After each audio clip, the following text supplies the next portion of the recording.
традиции празднования Дня флага Российской Федерации началось у регионального дома правительства. После торжественного поднятия флага под гимной России и Тувы вручили паспорта 4 школьникам, которым исполнилось 14 лет. Сегодня для них особый день. Юных граждан страны поздравил в Риу главы Тувы Владислав Хавалык. Лоржик Лилия Шорановна, ученица 8 класса школы номер 17. Получение паспорта – одно из важных событий в жизни каждого человека. Лилия Оржик, ученица 8 класса, поделилась своими эмоциями. Было волнительно. Это большая ответственность и радость для меня. Также один гражданин из Республики Узбекистан получил вид на жительство. Отметил, что получение вида на жительство для него многое значит. Это первый шаг к моему становлению будущим гражданином, полноценным гражданином Российской Федерации.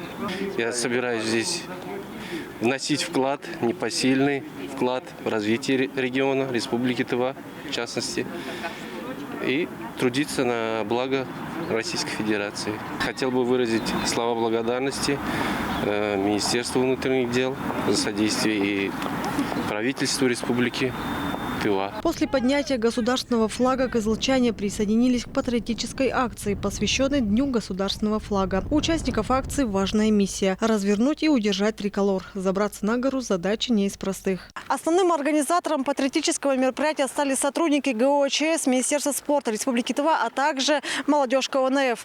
Огромное 20-метровое полотно в длину и в ширину 6-метровое практически поднято до вершины горы Дагэ. Давайте спросим у участников их впечатления.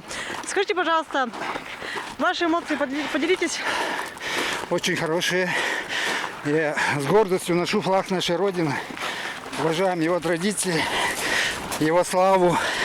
Гордимся его славой и с гордостью возносим его флаг, куда требуется. Всероссийская акция ко Дню государственного флага объединяет 40 субъектов России. Для каждого участника акции поднять флаг на гору – большая гордость. Наша команда «Молодежка ОНФ» ежегодно проводит данную акцию. В этом году мы пригласили сотрудников ГОЧС и молодых спортсменов, чтобы они своим примером показали, что надо быть в тонусе, подтянутым. И флаг – это один из символов нашей страны. Мы должны его всегда чтить и поднимать на вершины всевозможные. Служба ГОЧС Республики Тыва ежегодно организовывается поднятие государственного флага на вершины гора Дагэ.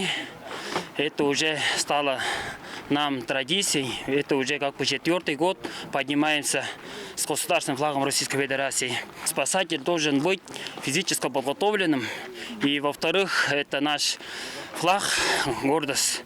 Мы как бы поднимаем на вершины горы Дагэ, чтобы она славилась во всю страну. Главная цель акции – рассказать жителям республики важность истории праздника и государственных символов. Инна Клоян, Чайхан Дангак, Азамат Ачур, Тува 24.